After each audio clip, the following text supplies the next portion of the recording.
Hello students, how are you all. I hope कि आप सभी बहुत अच्छे होंगे और आप सभी ने जो पिछला चैप्टर है वो अच्छे से कंप्लीट कर लिया होगा। So now let's move into the chapter number 11 and the chapter name is money. तो चलिए मनी के बारे में जानते हैं, but before starting this chapter as you can see warm activities given to you.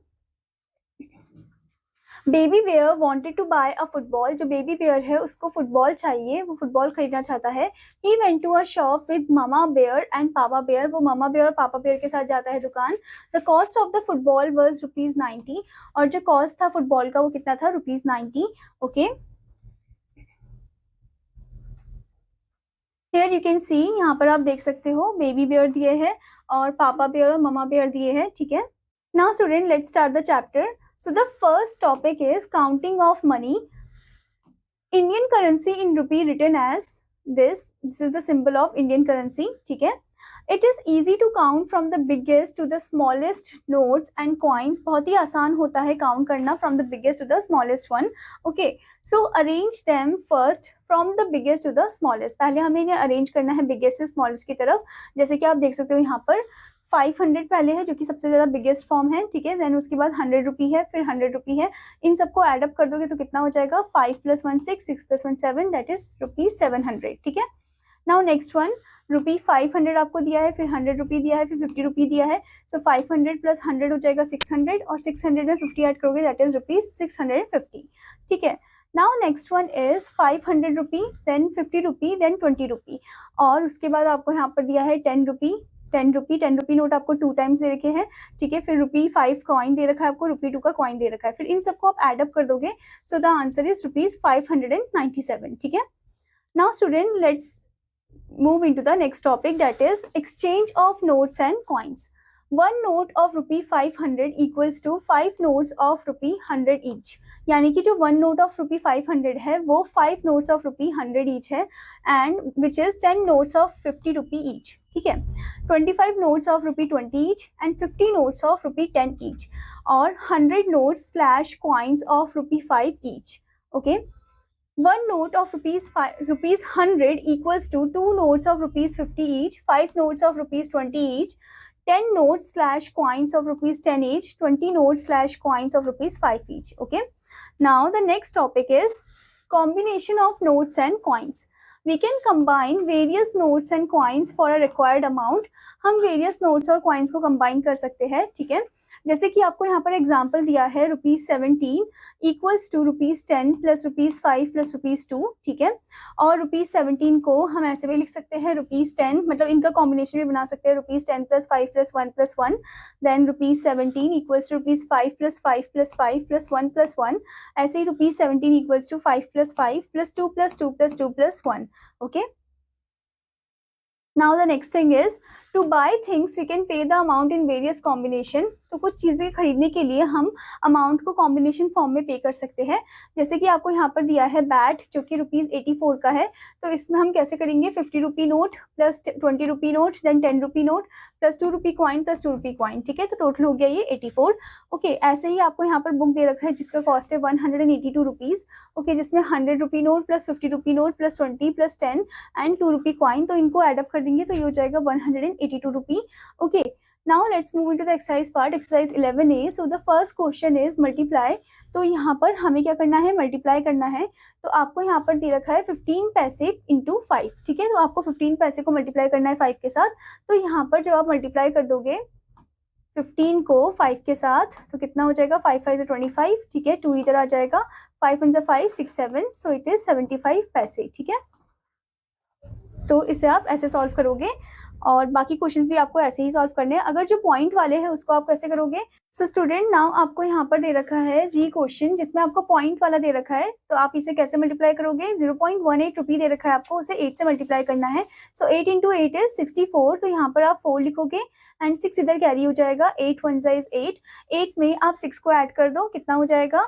That is 14। तो 4 यहाँ पर लिखोगे और 1 कैरी, और 1 एज इट इज आ जाएगा। So the answer is 1.44।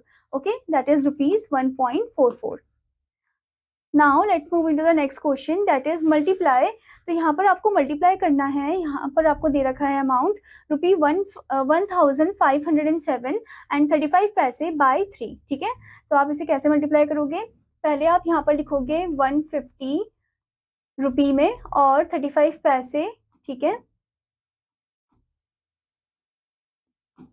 अब इसे आप मल्टीप्लाई करोगे किसके साथ, 3 के साथ।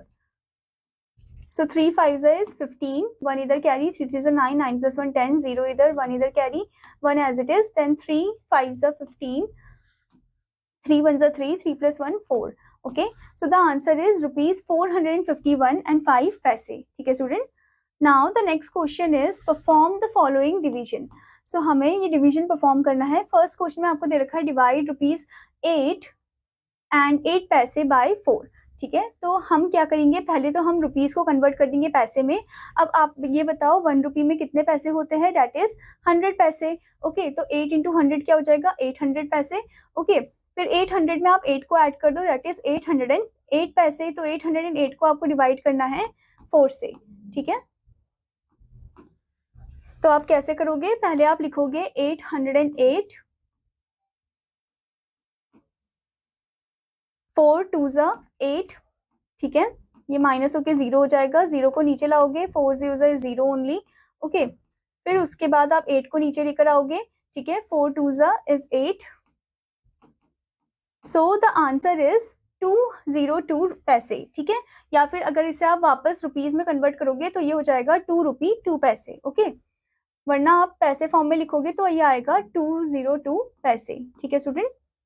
तो ऐसे स्टूडेंट आपको डिवाइड कर आंसर को लिखना है with the correct unit. Okay, now the next question is divide and right the answer in the boxes. Divide करना है और आंसर को लिखना है बॉक्स में, और रुपीज में ही आएगा आंसर जो आएगा, ठीक है। जैसे आपको फर्स्ट दे रखा है 96 रुपीज, 96.24, और इसे डिवाइड करना है आपको 8 से, ठीक है। तो आप पहले क्या लिखोगे, आप फर्स्ट लिखोगे यहाँ पर 96.84, फिर इसे आप डिवाइड करना है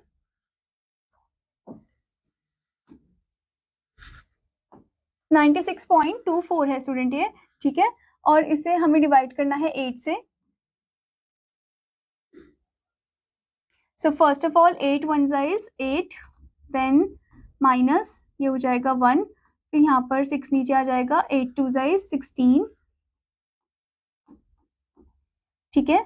अब उसके बाद जब हम दो नंबर को नीचे एक साथ लेते हैं, ठीक है, तो यहाँ पर क्या लग जाएगा, 0 लग जाएगा, ठीक है। उसके बाद 8 की टेबल में 24 कब आता है, 3 टाइम्स आता है, सो इधर आ जाएगा 3, यानी कि आंसर है 12.03। Okay, so the answer is rupees 12.03, ठीक है। तो इस तरीके से आपको डिवाइड करना है, आंसर को लिखना है विद द रुपीज साइन, ठीक है student. Now let's move into the word problem. Look at the following example to understand the concept of word problem. So example आप देख सकते हो, यहाँ पर आपको दिया है many bought a bag for rupees 155 and books for rupees 2075. How much money did she spend? तो उसने कितना स्पेंड किया है मनी, ये हमें बताना है, यानी कि हमें एड अप कर देना है sum. Okay, so first of all price of bag हमें इतना दे रखा है, प्राइस ऑफ बुक्स इतना दे रखा है, दोनों को हमने ऐड किया तो कितना मनी उसने स्पेंड किया टोटल, दैट इज 2230 रुपीज, ठीक है। Now the next question is Tom bought a uniform for rupees 934. He gave the shopkeeper 2 500 rupee notes. उसने शॉपकीपर को 2 500 रुपी नोट दिए। How much money will he get back? तो उसे कितना पैसे जो है वो वापस मिलेगा। पहले हम लिखेंगे value of the two notes, that is rupees 1500 plus 500 1000, and price of the uniform जो है वो कितना है, रुपीज 934। दोनों को माइनस कर देंगे तो मनी जो उसे वापस मिलेगा वो है रुपीज 66, ठीक है। Now the next example is 25 students of class 3rd went to see a zoo. तो वो जाते हैं zoo में, और the ticket has rupees 17 for each. तो हर एक बच्चे के लिए वो 17 रुपये की टिकट होती है। How much money did they pay for ticket? तो कितने पैसे उन्होंने पे किए होंगे, हमें ये बताना है। तो प्राइस ऑफ 25 टिकट्स कितना होगा, 17 इंटू 25, मतलब कि हम मल्टीप्लाई कर देंगे यहाँ पर। तो आप जब मल्टीप्लाई करोगे तो पहले आप बॉक्स में अरेंज करोगे, ठीक है, उसके बाद आप मल्टीप्लाई करोगे। So the answer is rupees 425, इतना टोटल कॉस्ट होता है, ठीक है। Now the next example is Celia bought 9 ice cream for herself and her friends for rupees 126. तो यहाँ पर हमें बताया कि जो सीलिया है वो 9 आइसक्रीम खरीदती है अपने लिए और अपने फ्रेंड्स के लिए, और टोटल अमाउंट कितना होता है, ₹126 होता है। What was the price of one ice cream? तो सिर्फ एक आइसक्रीम का प्राइस कितना है हमें ये बताना है। So price of one ice cream equals to 126 को डिवाइड कर देंगे हम 9 से, सो इट इज ₹14। ठीक है, कितना है, ₹14 है। ओके, तो जैसे कि आप यहाँ पर देख सकते हो 126 जिसको हम 9 से डिवाइड करेंगे तो ये हो जाएगा 14। ठीक है, answer is 14। Okay, students. Now let's move into the next exercise, that is exercise 11B. So here you can see the first question. Read and solve the problems. आपको यहाँ पर word problems दिए गए हैं. First one, Max bought books for ₹2,236 and a uniform for ₹987. How much money did he pay? तो total कितना पैसा उसने पे किया होगा हमें ये बताना है, यानी कि हम इनको add up कर देंगे। ठीक है, तो यहाँ पर पहले आप लिखोगे बुक्स का कॉस्ट, लिखोगे पहले आप स्टूडेंट यहाँ पर, फिर उसके बाद यूनिफॉर्म का कॉस्ट लिखोगे, डेट इज 987, फिर इनको एड अप कर दोगे। ठीक है, तो 7 + 6 कितना हो गया, 13, 3 1 यहाँ पर, 1 यहाँ कैरी हो जाएगा, 3 इधर आ जाएगा, फिर 8 9 10 11 12, 2 इधर, 1 कैरी। फिर उसके बाद स्टूडेंट आप 9 को 2 से ऐड कर दो, 9 10 11 देन 12। ठीक है, तो यहाँ पर 2 1 carry, then 2 + 1 is 3. So the answer is 3,223 rupees. ठीक है, कितना टोटल अमाउंट होगा, that is ₹3,223। तो ऐसे ही आपको वर्ड प्रॉब्लम को अच्छे से पढ़ना है और स्टेटमेंट पे अरेंज करना है और उसे अच्छे से सॉल्व करना है। ठीक है student, now the next question is answer the following word problems. यहाँ पर भी आपको और वर्ड प्रॉब्लम्स दिए गए जो कि आपको सॉल्व करना है।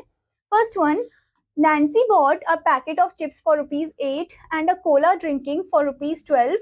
How much money did she pay? तो नैन्सी ने पैकेट ऑफ चिप्स खरीदा 8 रुपए में और कोला ड्रिंक खरीदा 12 रुपए में, तो टोटल उसे कितना पे करना होगा, दैट इज ₹20। तो यहाँ पर आप लिखोगे ₹20। ठीक है, तो ऐसे ही वर्ड प्रॉब्लम को आपको अच्छे से पढ़ना है, उसे अच्छे से स्टेटमेंट में अरेंज करके उसे सॉल्व करना है। ठीक है स्टूडेंट, आई होप स्टूडेंट कि आपको ये चैप्टर अच्छे से समझ में आया होगा। तो आपका होमवर्क है कि आपको इसे अच्छे से प्रैक्टिस करना है, रिवाइज करना है।